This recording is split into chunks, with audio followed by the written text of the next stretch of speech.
성부와 성자와 성령의 이름으로.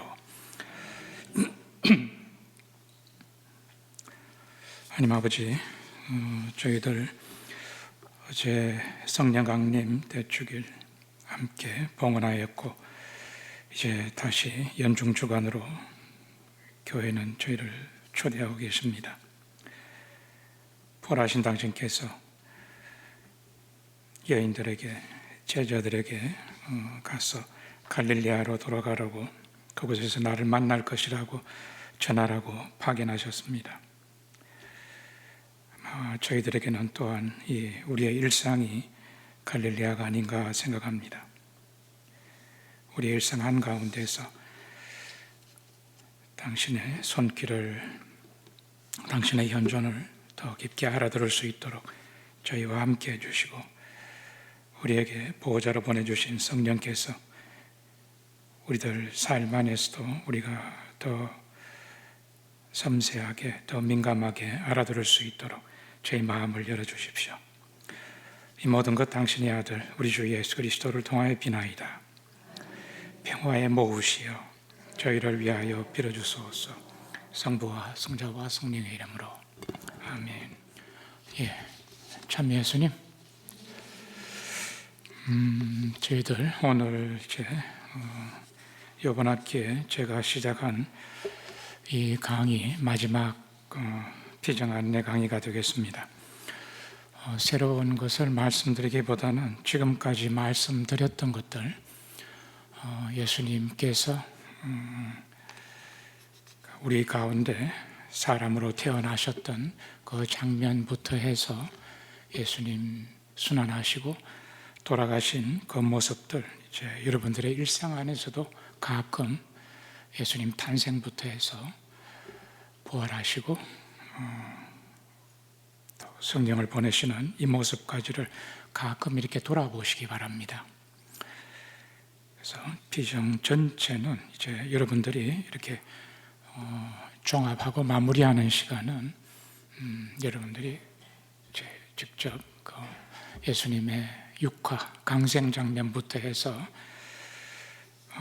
부활하시고 또 제자들 파견하시는 그 모습을 전체를 한번 이렇게 쭉 되돌아보시면서 이 시간들 통해서 하나님께서 여러분들 한 분 한 분에게 아마 각자 고요하게 어떤 말씀을 전해주셨을 겁니다. 그래서 그 손길을 한 번만 아니라 자주 이렇게 쭉 한번 되돌아보시는 시간들을 여러분들의 일상 가운데서 좀 가지시면 좋겠습니다. 이나시오 성인께서는 30일 영신 수련을 마칠 때 마지막 기도로 이런 기도를 초대하십니다.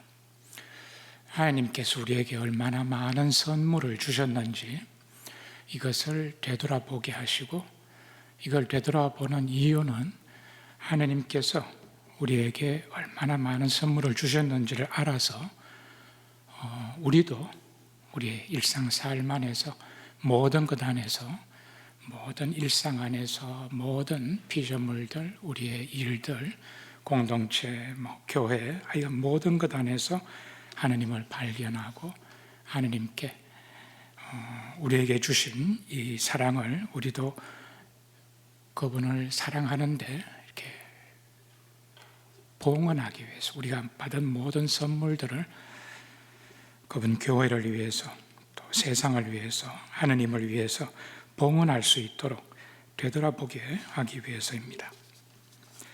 사실 우리들 지금까지 살아오시면서 아마 어쩌면 지금까지도, 오늘 지금 이 시간까지도 우리가 간절히 원했음에도 불구하고 우리에게 주어지지 않은 그런 어떤 우리가 바랐던 것이 결핍되어 있는 것이 있을 겁니다. 그래서 우리들 모두에게 그런 것이 있으리라 생각됩니다. 그렇게 간절히 바랐음에도 불구하고 주어지지 않은 것. 그런데 사실 우리 삶에서 보면은 이것 때문에 우리가 굉장히 힘들어합니다. 내가 겉으로 간절히 원하고 바랐음에도 불구하고 주어지지 않은 이것 때문에. 그런데 이런 것도 분명히 우리들 삶 안에 있지만 이것과 다르게 우리가 단 한 번도 어쩌면은 간절히 청하지 않았음에도 불구하고 우리에게 주어진 선물들은 아주 비교할 수 없을 정도로 주어지지 않은 것과 주어진 것을 되돌아본다면 비교가 안 될 정도로 엄청난 많은 것들이 우리에게 주어져 있습니다. 그런데 우리 삶은 내가 그렇게 간절히 원했음에도 불구하고 주어지지 않는 것 때문에 영향을 많이 받습니다. 아마 여러분들도 그런 것을 느끼실 겁니다. 여러분들 자신 안에서도 그러시고 어쩌면 주위에서도 그런 분들, 그런 상황들을 보실 겁니다. 심지어 이런 것도 우리에게 상처가 됩니다. 무엇이 주어지지 않아서 상처가 되었다기보다는 그 내가 바랐던 것이 내가 원하는 때, 원하는 방법으로 이렇게 주어지지 않은 것도 우리에게 상처가 됩니다. 그래서 우리가 참 약한 존재들입니다. 그래서 이거는 틀림없는 사실인데 하느님께서는 우리가 이게 약하다는 사실을 잘 알고 계십니다.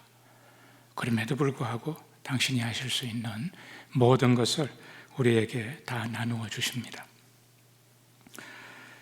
그래서 이냐시아 성인께서 이 영신수련에서 마지막 기도로 초대하시는 이 기도는 제목은 이렇습니다. 영신수련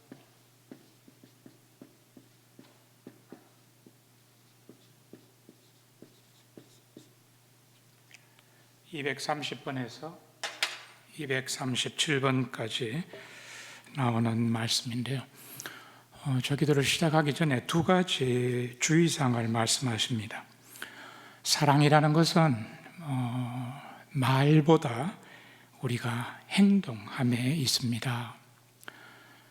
우리가 자녀들에게도 부모님들이 내가 너희를 얼마나 사랑하는지 모른단다 하는 이 말로서 아이들이 그 사랑을 느끼는 것이 아니라 구체적으로 부모님들이 시간과 함께함으로 구체적으로 그렇게 관심과 시간을 드릴 때 그렇게 사랑이 전해집니다. 그래서 사랑이라는 것은 말보다는 행동함에 있다는 것, 이것을 먼저 우리가 이렇게 깨어 있도록 그렇게 초대하시고, 또 사랑이라는 것은 일방적으로 한 사람이 이렇게 계속 주는 것이라기보다는 사랑은 쌍방에 서로 무언가 주고 받음에서 그 사랑이 있다고 그럽니다. 그래서 무엇을 가지고 있는 사람, 또 가지고 있지 않은 측에 가지고 있는 것을 나누어 주고, 또 상대도 자기가 가지고 있는 것을 상대가 가지고 있지 않다면 그것을 나누어 주고, 또 지금 당장 필요하지 않더라도 상대가 내가 가지고 있는 곳에서 필요한 것이 있다면 가질 수 있다는 것을 그에게 알려주고, 이렇게 서로 주고받는 그 나눔 안에, 서로의 주고받음 안에 사랑이 이루어집니다. 그리고 이 기도도 마찬가지로 30일 비정 내내 말씀하셨는데 하루에 5차례 기도 바치실 때마다 준비 기도를 바치게 하십니다. 지금 이 1시간에 내가 바치는 기도, 이 시간마저도 나를 위한 시간이 아니라 이 시간이 하느님께 봉사와 찬미가 될 수 있는 그런 은총을 청합니다. 그래서 우리의 모든 것이 나를 위한 것이 아니라 하느님께 드리는 그런 시간이 될 수 있도록 준비 기도를 바치도록 초대하시고, 이 사랑을 얻기 위한 관상의 제 길잡이 기도는 장소를 그려보는데 그 장소는 천국의 장면을 한번 그려보라고 초대하십니다. 천주 성삼께서 계시고 성모님과 다른 천사들, 성인들, 사도들, 이렇게 우리가 보통 대성전에 가면은 앞쪽으로 이렇게 제대가 있으면서 양옆으로 이렇게 사람들이 앉을 수 있는 자리가 있죠. 그래서 그곳에 이제 성인 성녀들 앉아 계시고 또 신자석에도 많은 천국에 들어간 영혼들이 함께 계시는 그런 천국의 장면을 한번 그려보라고 초대하십니다. 그리고 이 사랑을 기한 관상에서 우리가 이 기도를 통해서 청하는 은혜는 하느님께서 주신 은혜를 우리가 가능한 한, 우리가 모든 것을 다 알아들을 수는 없겠지만 가능한 한 하나님께서 주신 그 은혜를 가능한 한 온전히 알 수 있도록 그렇게 청하면서 우리가 이 하나님이 우리에게 주신 이 은혜를 알 수 있도록 청하는 것은 목적은 그겁니다. 나도 모든 것 안에서 하나님을 섬기고 사랑할 수 있도록, 그러기 위해서 내가 받은 이 모든 은혜들, 큰 은혜에 대한 내적 지식을 청하도록 그렇게 초대하십니다. 내적 지식이라는 것은 저희들이 예수님 공생활 부분에서 강생장면부터 해서 순환 들어가시기 전까지 계속 청했던 내용입니다. 단순한 지성적인 지식이 아니라 우리의 삶마저도 그분의 삶으로 변화되어질 수 있는 그런 지식을 의미합니다. 요점은 네 가지가 나옵니다. 첫 번째 요점은 하나님께서 우리들 한 사람 한 사람을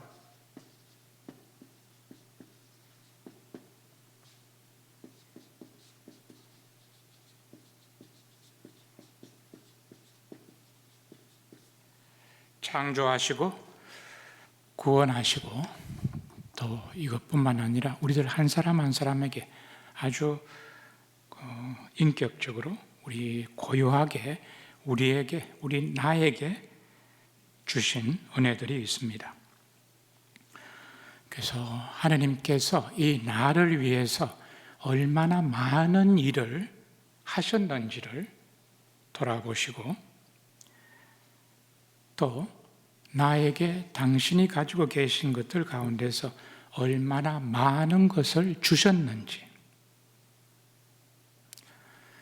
나를 위해서 무엇을 해주셨을 뿐만 아니라 나를 위해서 당신께서 가지신 것을 주신 것도 있고, 또 이것뿐만 아니라 심지어 할 수 있는 한 당신 자신마저도 우리에게 주고자 하십니다. 그래서 이런 하나님을 깊은 사랑의 마음으로 바라보면서 숙고하는 겁니다. 하나님께서 나에게 해주신 일들, 나에게 주신 것들, 그리고 나아가서 당신 자신마저 나에게 주시려는 것들을 천천히 내 삶을 돌아보면서 한번 숙고해 보시고, 기도의 두 번째 부분은 처음에는 이 하나님께서 나에게 해주신 것들, 나를 있게 하시고 존재케 하시고 구원하시고 개인적으로 받은 이 많은 것들을 바라본 다음에 나 자신을 돌아보는 겁니다. 내가 무엇을 어떻게 이런 사랑에 어떻게 나 자신을 바치고 또 나에게 주어진 것뿐만 아니라 나 자신마저도 바쳐드려야 할지를 숙고하시는 겁니다. 그리고 이 한 기도를 마치면서 우리가 성가에서 보면은 받으소서라는 그 성가 있죠? 그 기도문을 바치라고 초대하십니다. 그래서 하나님께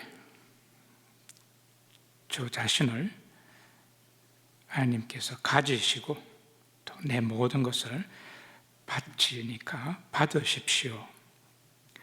나의 모든 기억과 나의 모든 이해력과 나의 모든 의지와 내게 있는 모든 것과 또 내가 가진 모든 것, 나의 모든 의지와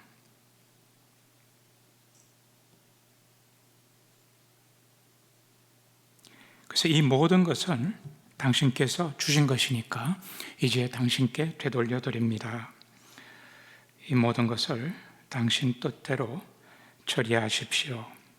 제게는 당신 사랑과 은총만을 주십시오. 이것으로 족합니다.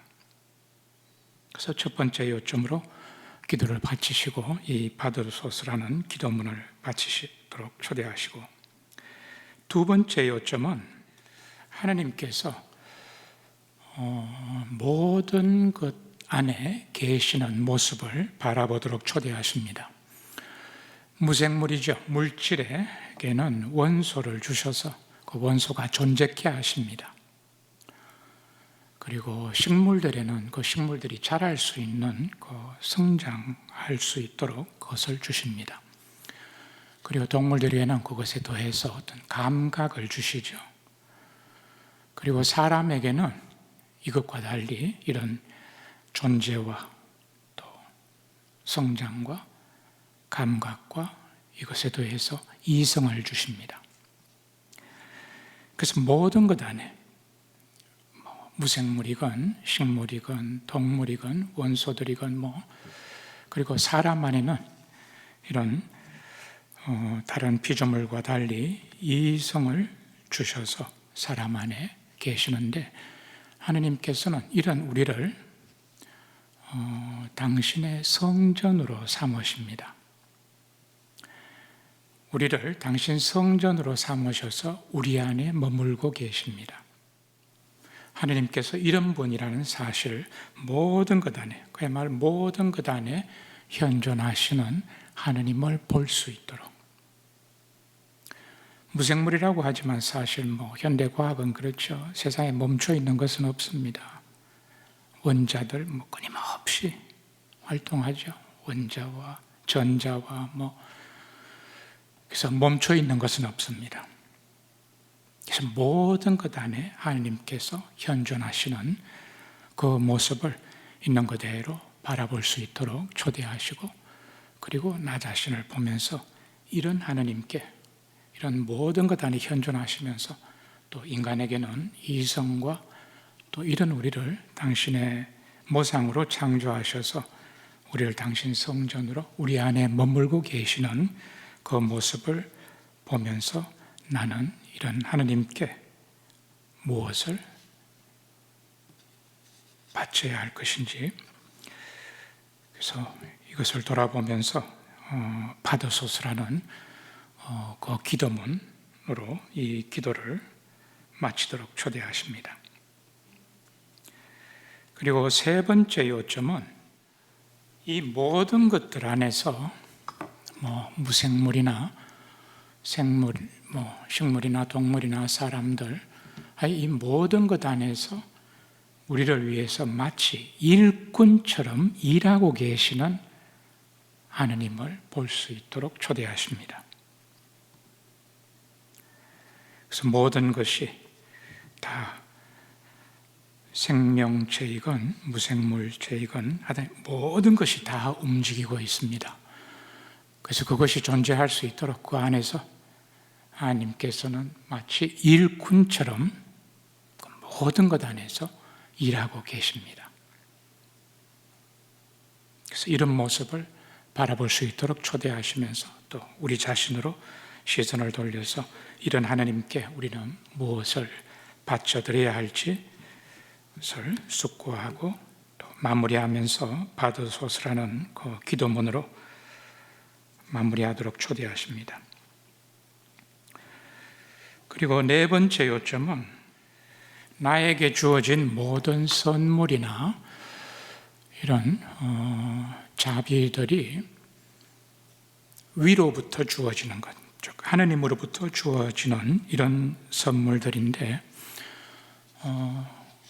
이 모든 것이 마치 하늘에서 햇빛이 우리에게 비춰오듯이, 아니면은 샘에서 샘물이 올라오듯이 이렇게 우리들 한 사람 한 사람에게 또 혹은 다른 모든 피조물에게 흘러들어가는 모습을 살펴보라고 초대하십니다. 그래서 의로움이나 선함이나 자비나 이런 모든 선함들, 모든 선물들이 마치 하늘에서 비춰오는 햇빛처럼 우리에게 또 모든 피조물에게 흘러들어가고 또 마치 샘에서 샘 솟는 그 물처럼 우리들 모두에게 모든 피조물에 흘러들어오는 모습을 바라보면서 우리 자신에 대해서 또 어떻게 이런 하나님의 선물에 마땅히 응답해야 할지, 어떻게 무엇을 서로 주고받을지 이렇게 하시면서 마칠 때 또 이 받으소서라는 기도문으로 마치도록 초대하십니다. 그래서 우리가 원하지 않았음에도 불구하고 주어진 선물들은 사실 엄청나게 많습니다. 그런데 우리가 하나님으로부터 주어진 선물을 알아듣고 알고 그것에 감사하고 우리가 그 사랑으로 살아가기 위해서만 하더라도 우리 삶으로는 부족합니다. 그런데 사실 우리의 삶의 많은 부분은 나에게 주어지지 않는 것 때문에 거기에 잡혀 있습니다. 그것도 사실입니다. 내가 주어지지 않은 것이 있다는 건 사실입니다. 그런데 그것 때문에 내 인생을 거기 다 이렇게 매여 있게 할 것인가? 아니면 주어진 것에 더 많은 감사와 찬미를 드릴 것인가? 그래서 우리들 마음이 어디에 더 기울어지는지 우리가 주어지지 않은 것에 그렇게 마음 아파하고 거기에 매여 있다는 사실도 아십니다. 그럼에도 불구하고 하나님께서는 끊임없이 마치 하나님의 이미 말씀드렸습니다. 선하심은 하나님의 선하심은 숨겨져 있고 침묵 가운데 있습니다.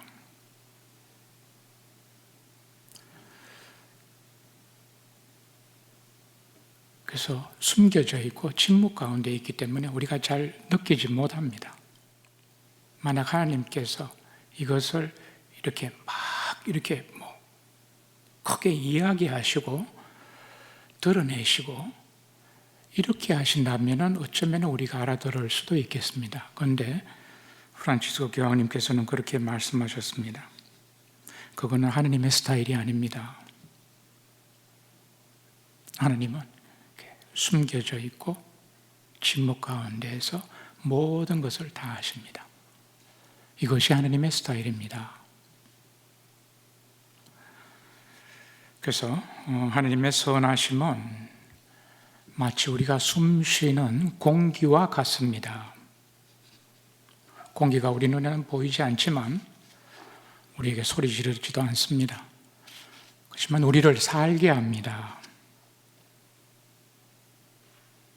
지금 사실 우리는 이 하나님의 이 선물들 안에 온전히 담겨 있는 존재들입니다.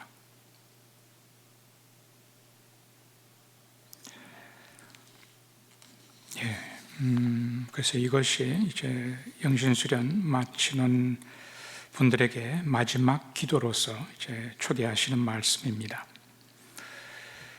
이거 이제 마무리하는 그 관점에서 좀 몇 가지 말씀을 드리면은 영적 삶에 진보하기 위한 몇 가지 요소라고 생각되는 부분들 몇 가지만 말씀드리겠습니다. 어쩌면 아마 지난 학기에도 제가 마지막 부분에 좀 말씀드린 것 같습니다. 첫 번째는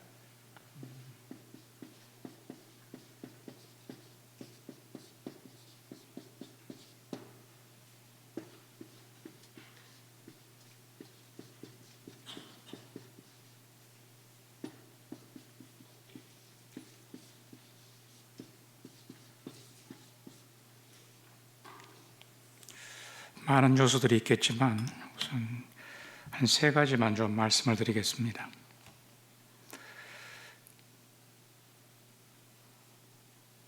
첫 번째로 중요한 것은 영적인 삶에 진보하기 위해서 우리에게 필요한 올바른 지향입니다.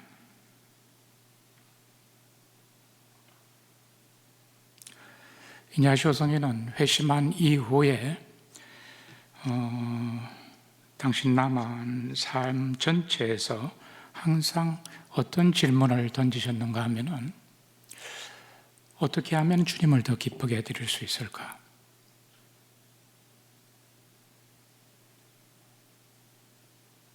어떻게 하면 주님의 더 큰 영광을 주님께 드릴 수 있을까?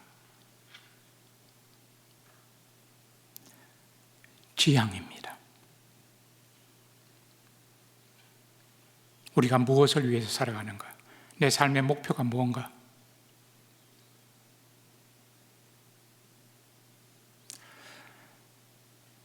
고린도인들에게 보낸 서간에 고린도 1서 7장 33절에 보면은 이런 말씀을 하십니다. 혼인한 사람들은 어떻게 하면 배우자를 기쁘게 해줄 수 있을까 하고 생각합니다. 이게 나쁜 게 아니죠? 좋습니다. 오히려 배우자를 어떻게 하면 기쁘게 해줄까 생각을 안 해서 문제죠. 좋습니다.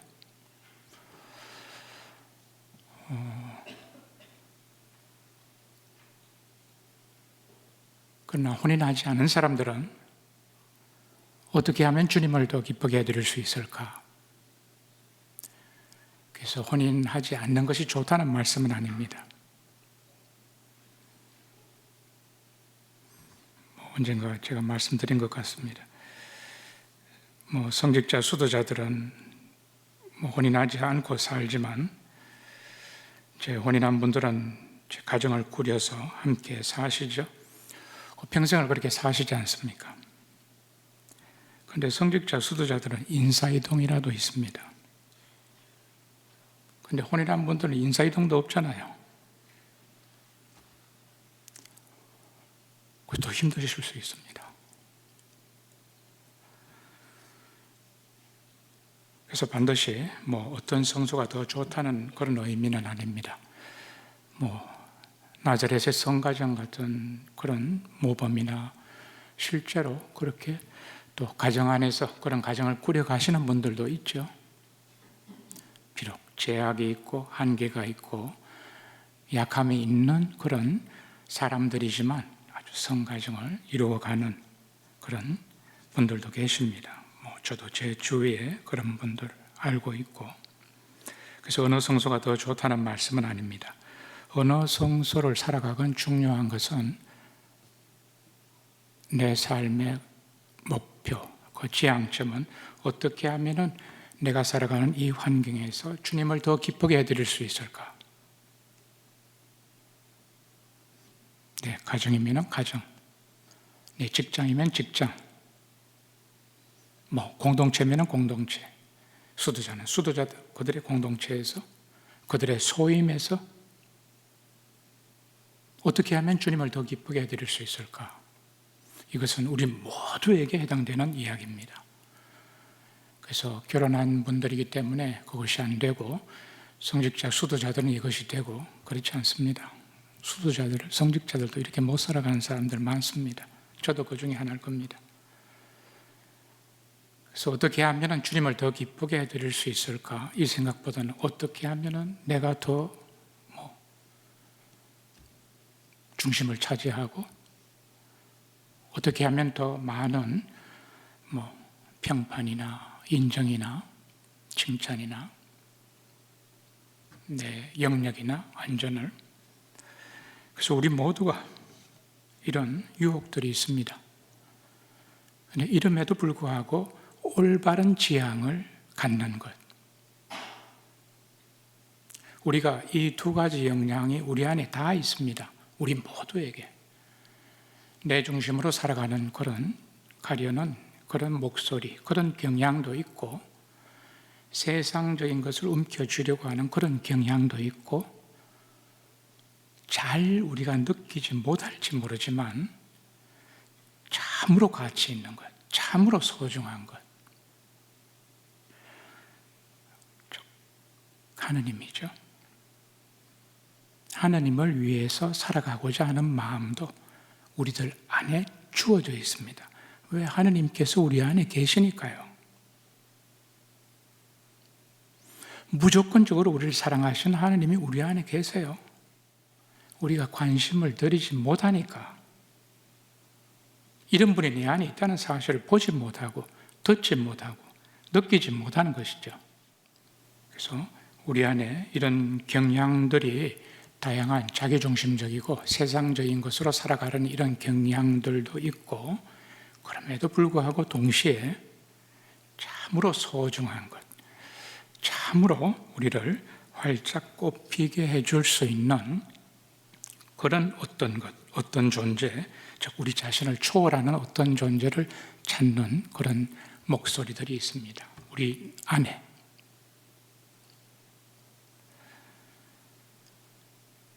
그래서 여러 번 말씀드렸지만 하나님께서는 우리에게 다른 것을 통해서 이야기하시기보다는 책을 통해서도 말씀하실 수 있고 다양한 통로를 통해서 모든 것을 통해서 다 우리에게 말씀하실 수 있는 분인데, 가장 중요한 것은 우리들 한 사람 한 사람의 우리들의 마음을 통해서 우리에게 말씀하십니다.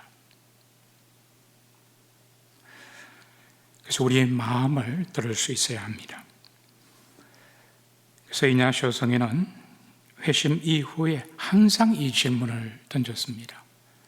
뭘 하다가 성인께서 회심한 이후에, 이분은 성직자도 아니고 수도자도 아니었는데 회심한 이후에 그 예수님에게 완전히 매료가 되었습니다. 그 성직자, 수도자도 아니면서 예루살렘으로 가자. 예루살렘에 가서 평생을 살고 싶으셨어요. 구체적으로 예수님이 걸으셨던 곳, 예수님이 사람들을 만나셨던 곳, 앉으셨던 곳, 사람들과 나누셨던 곳, 구체적으로 예수님의 발자취를 당신도 물리적으로라도 그곳에서 살면서 예수님께서 그 팔레스타인 지방에서 제자들을 파견하시면서 그렇게 복음을 전하셨듯이 이냐시오 성인도 그렇게 팔레스티나에서 예수님으로부터 파견받는 그런 삶을 살고 싶으셨습니다. 이때는 성직자도 아니고 수도자도 아니었습니다. 그래서 예루살렘으로 떠났습니다. 그 당시만 하더라도 이제 예루살렘으로 가는 배편은 그렇게 많지 않았습니다. 중동의 정세가 불안정했기 때문에. 그래서 예루살렘에 도착하셔서 이제 평생을 거기에 살려고 했는데, 예루살렘을 교회에서 누가 책임지고 있었는가 하면은 프란치스코 작은 형제회에서 예루살렘을 이제 교회에서 권한을 위임받아서 그 지역의 교회의 책임을 지고 있었습니다. 그래서 프란치스코의 그 공구장 신부님을 찾아뵙고 제가 이러이러해서 이곳에서 평생을 살고 싶어 합니다. 저에 대해서 어떻게 먹고 살 것인가, 어디에서 잘 것인가, 이것은 신경 안 쓰셔도 괜찮습니다. 그것은 제가 알아서 하겠습니다. 그냥 제가 이곳에서 살 수만 있도록 허락해 주십시오. 그렇게 청했는데 허락이 되지를 않았습니다. 다른 위험한 요소들이 많았기 때문에. 그래서 그 당시 정세가 그랬습니다. 그래서 허락하지 않고 이제 돌아가도록 그렇게 이제 이야기를 들었는데, 배를 타고 돌아오면서도 그렇게 이제 자신에게 묻습니다. 자, 내가 평생을 예루살렘에서 살려고 했는데, 자, 이제 이것이 허락되지 않았으니까, 이제 교회에서 이것이 허락되지 않았으니까, 자, 그러면은 예수님을 위해서 어떻게 해야 할까? 무엇을 해야 할까? 항상 이런 예수님, 그 질문으로서 당신 삶을 그 질문에 맡겨서 걸어가셨습니다. 그래서 하느님의 뜻이었죠. 예수님께서, 이냐시오 성인께서 예루살렘에서 그렇게 평신도로서 당신을 더 닮는 삶을 살아가기보다는 다른 것을 계획하셨습니다. 그래서 그때는 평신도였지만 이제 스페인에 돌아와서는 평신도로서 이제 또 봉사를 하기 시작합니다. 다른 사람들 교리 가르치고 영신수련 돕고 이렇게 하니까 교회 당국에서는 이상하다, 이 사람이 뭐지, 정체가 뭐지. 제 동네 꼬마들은 이냐시오 성인을 보고 미쳤다고 생각했습니다. 그래서 돌을 던지면서 장난을 치고 그랬는데, 교회 당국자들이 보니까 이게 신학도 안 배운 사람이 이렇게 영혼들을 돕는다고 교리를 가르치고 십계명을 가르치고 영신수련을 이렇게 돕고 있으니까 종교 재판에 회부되었습니다. 몇 차례. 그래서 무슨 근거로 그러느냐? 그래서 이냐시오 성인이 틈틈이 적어 놓은 것이 영신수련이라는 작은 책자입니다. 그래서 그것을 종교재판이 회부되었을 때 이렇게 보여드리고 했으니까 거기에서 아무런 하자가 없었죠. 그래서 풀려나고 이렇게 했는데 몇 차례 그렇게 했습니다. 그래서 교회 당국자로부터 이런 명령을 받았습니다. 철학과 신학 공부하기 전에는, 그걸 마치기 전에는 어떤 이런 십계명이나 등등 이런 것을 다른 사람에게 일절 이야기하지 말라고. 그래서 이혼 영혼들을 돕기 위해서 시작을 했는데 성인의 꿈이 그겁니다. 예루살렘으로 가자, 예루살렘으로 가자, 계속 그럽니다. 예루살렘으로 가서 그렇게 평생을 살고 싶으셨어요. 스페인 돌아오셔서도. 근데 이제 그 길이 막히니까 이제 들어와서 영혼들에게 봉사하기 시작했는데 교회 당국에서 이것이 또 막히고, 그래서 할 수 없이 이제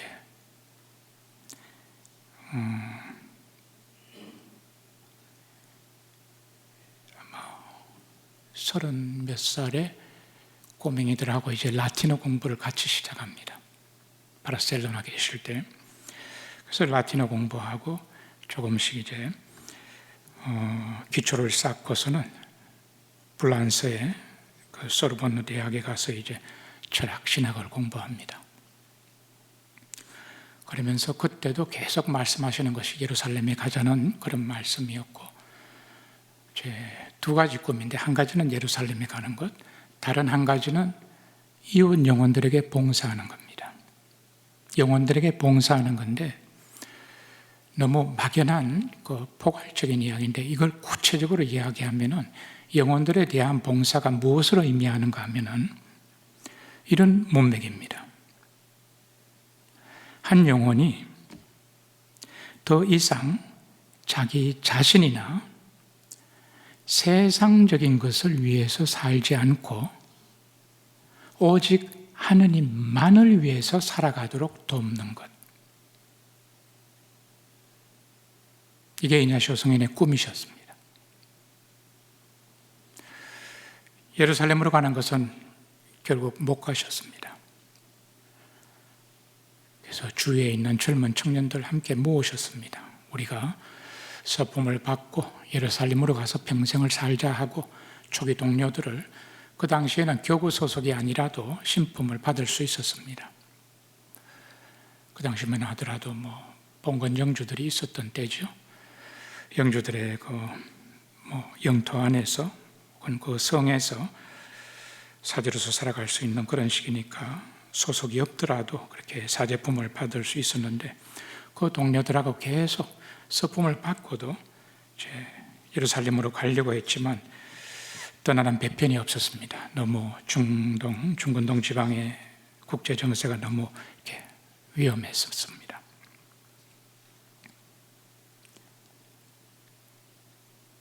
그래서 결국은 그 초기 동료들 10사람이 심사숙고를 합니다. 로마에 가서 자기 자신들을 처음에는 예루살렘에 가서 평생을 살자고 그렇게 서원을, 자기들이 사적인 서원을 바랬는데 제 국제 정세도 그렇고 해서 떠나는 배도 없고 하니까 일단은 로마에서 교황님께 자기들을 봉헌했습니다.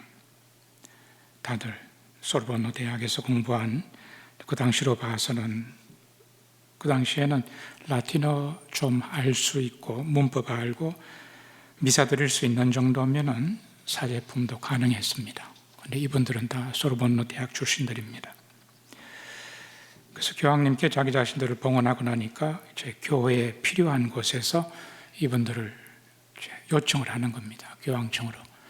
그러니까 뿔뿔이 흩어지게 되는 이런 시기가 왔는데, 그래서 남아있는 동료들끼리 이제 회의가 진행이 되었습니다. 자, 이거 어떡할 것인가? 우리가 이대로 뿔뿔이 흩어져서 마칠 것인가? 아니면은 다른 형태의 공동체를 할 것인가? 그렇게 숙고를 오랜 시간 하면서 사순식이 아마 한 3, 4주 동안 길게 숙고를 했습니다. 매일 오전에 나가서 교리 가르치고 성사 주고 노숙자들 돌보고, 그리고 저녁에 모여서 함께 기도하고 그 질문에 대해서 서로 식별하고, 그래서 결론을 낸 것이 예루살렘에 가서 예루살렘에서 살고자 했던 이유는 결국 이제 예수님 때문인데, 이 지상에서 예수님을 제일 잘 대리하실 수 있는 분은 교황님이시니까 교황님에게 우리 자신들을 봉헌하자. 예루살렘에 못 가니까 교황님께서 예수님을 대리하시는 분이니까 그분께서 우리가 필요하다는 곳, 그곳으로 언제든지 파견받을 수 있는 교황님의 그 미션에 관한 한 순명하는 그런 서원을 하는 그런 수도회를 세우고자 합니다. 그 당시만 하더라도 교회에는 다양한 수도회가 수도의 정신이 많지 않았습니다. 수도의 숫자는 많을지 모르지만 4가지 수도회의 규칙서만 써놓은 곳을 인정을 했습니다. 바실리오 성인의 규칙서, 분도 성인의 규칙서,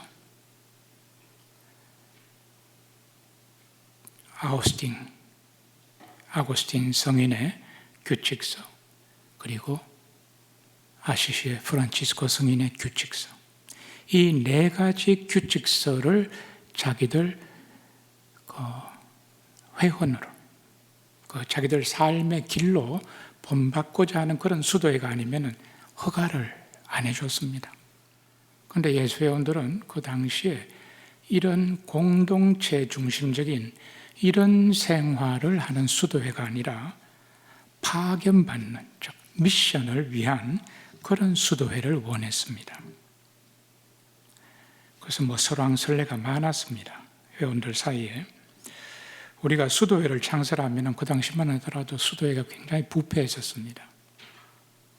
우리가 복음을 전하는데 오히려 이것은 해가 될지도 모른다. 이렇게 회원들 사이에 의견들이 오가고, 그랬음에도 불구하고 이제 우리는 그러면은 이런 공동체 중심의 이런 수도회가 아니라 미션을 중심으로 하는 이런 수도회를 살기를 원합니다 하는 그런 규칙서를 한 4장에 걸쳐서 써가지고 교황님께 바쳤습니다. 교황님이 구두로 허락하셨습니다. 1538년에 9월 3일 날 구두로는 허락하셨는데 교황청 당사자, 이제 실무자들에게 그 규칙서를 주면서 이런 수도회를 창설하도록 진행을 준비하라고 그랬는데 1년이 넘게 걸립니다. 실무자들이 보니까 이거 말도 안 되거든요. 그 당시 종교개혁이 일어나서 그렇게 혼란스러운 그런 상황에서 공동체 생활도 그 당시 공동으로 기도하는 것은 수도회마다 모두가 공통이었습니다. 그런데 공동 기도도 안 하겠다 그러지. 안 하겠다는 것이 아니라 미션을 우선시하겠다는 겁니다. 이혼 정원들에 대한 봉사를, 집에 남아있는 사람들은 공동 기도를 하고 미션을 우선적으로 하겠습니다. 그리고 또 다른 몇 가지 그 시대에 아주 받아들이기 어려운 그런 부분들로 이제 살아가는 그런 규칙서를 1년이 지난 다음에 1539년 9월 28일 날 결국 이제 교황청에서 회칙으로 인가를 해 주십니다. 그래서 이렇게 무엇보다도 먼저 하나님을 위해서 그리스도를 본받고자 하는, 이렇게 이혼 영혼들에게 봉사하고자 하는, 그래서 철저하게 하나님만을 위해서 살아갈 수 있는, 봉사하는 이 미션을 위해서 살아가는 이런 삶을 원하셨습니다. 그래서 이런 올바른 지향, 프란치스코 교황님도 그러셨죠. 크리스찬은 방향 지워진 사람들입니다. 크리스찬은 방향 지워진 사람들이에요. 어디로? 그리스도에게로. 그래서 모든 그 당시 성당은, 제도는 항상 동쪽을 향해서 있습니다. 요즘은 뭐 그렇게 짓지는 않지만 크리스찬은 동쪽으로 향해진, 동쪽을 향하는 사람들입니다. 동쪽. 마치 동방 박사들이 동쪽 하늘에 그 별빛을 보고 따라갔듯이 저 그리스도를 향해서,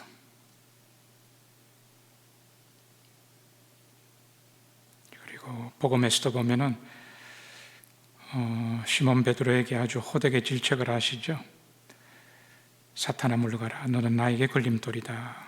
너는 하나님의 일은 생각하지 않고 사람의 일만 생각하는구나. 그래서 이 올바른 지향입니다.